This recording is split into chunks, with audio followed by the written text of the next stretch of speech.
নদীর বুকে বেআইনিভাবে নামছে আর্থ মুভার, তোলা হচ্ছে বালি পাথর, তারপর ডাম্পারে ওভারলোড করে নিয়ে যাওয়া হচ্ছে বিভিন্ন জায়গায়।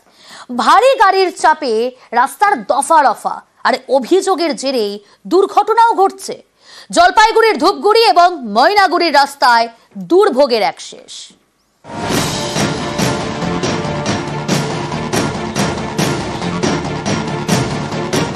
এটা জলঢাকা নদী। এই নদীর বুকে নামানো হয়েছে আর্থ মুভার, তোলা হচ্ছে বালি। শুকনো নদীর বুকে ডাম্পার, সেই ডাম্পারে তোলা হচ্ছে বালি এবং পাথর।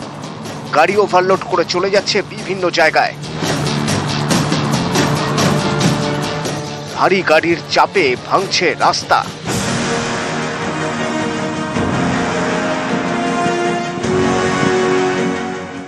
জলপাইগুড়ির ধূপগুড়ি এবং ময়নাগুড়ি এই দুই ব্লকের গা ঘেঁষে বয়ে গিয়েছে জলঢাকা নদী। এই নদীর বিভিন্ন জায়গায় রয়েছে বৈধ বালিঘাট। গ্রিন ট্রাইব্যুনালের নির্দেশ অনুযায়ী বালি তোলার জন্য নদীর বুকে আর্থমুভার ভারী গাড়ি নামানো যায় না।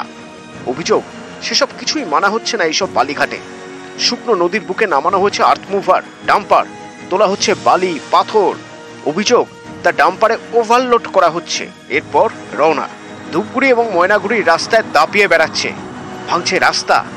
অভিযোগ, দুর্ঘটনাও ঘটছে। বালি পাথর বোঝাই ডাম্পারের ধাক্কায় বেশ কয়েকজনের প্রাণও গিয়েছে।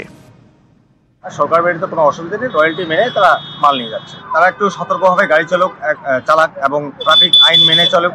ওভারলোড না নেওয়াটাই ভালো। এই যে আমি এটা পঞ্চায়েত হিসেবে তাদের সতর্ক করছি।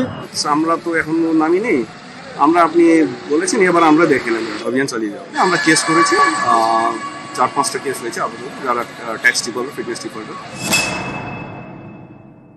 আমরা পরিবেশ প্রেমী হিসাবে প্রশাসন এবং ফরেস্ট ডিপার্টমেন্টকে বলবো, অবিলম্বে এই ময়নাগুড়ি জলঢাকা নদীতে যে অবৈজ্ঞানিক পদ্ধতিতে খনন করা হচ্ছে, ফরেস্ট ডিপার্টমেন্ট প্রশাসনকে এই ব্যাপারটা নজর দেওয়া উচিত, যাতে এইভাবে বড় বড় মেশিন যদি ব্যবহার করে যদি এইভাবে খনন করা হয়, তাহলে কোথাও না কোথাও পরিবেশে বড় ক্ষতি হচ্ছে।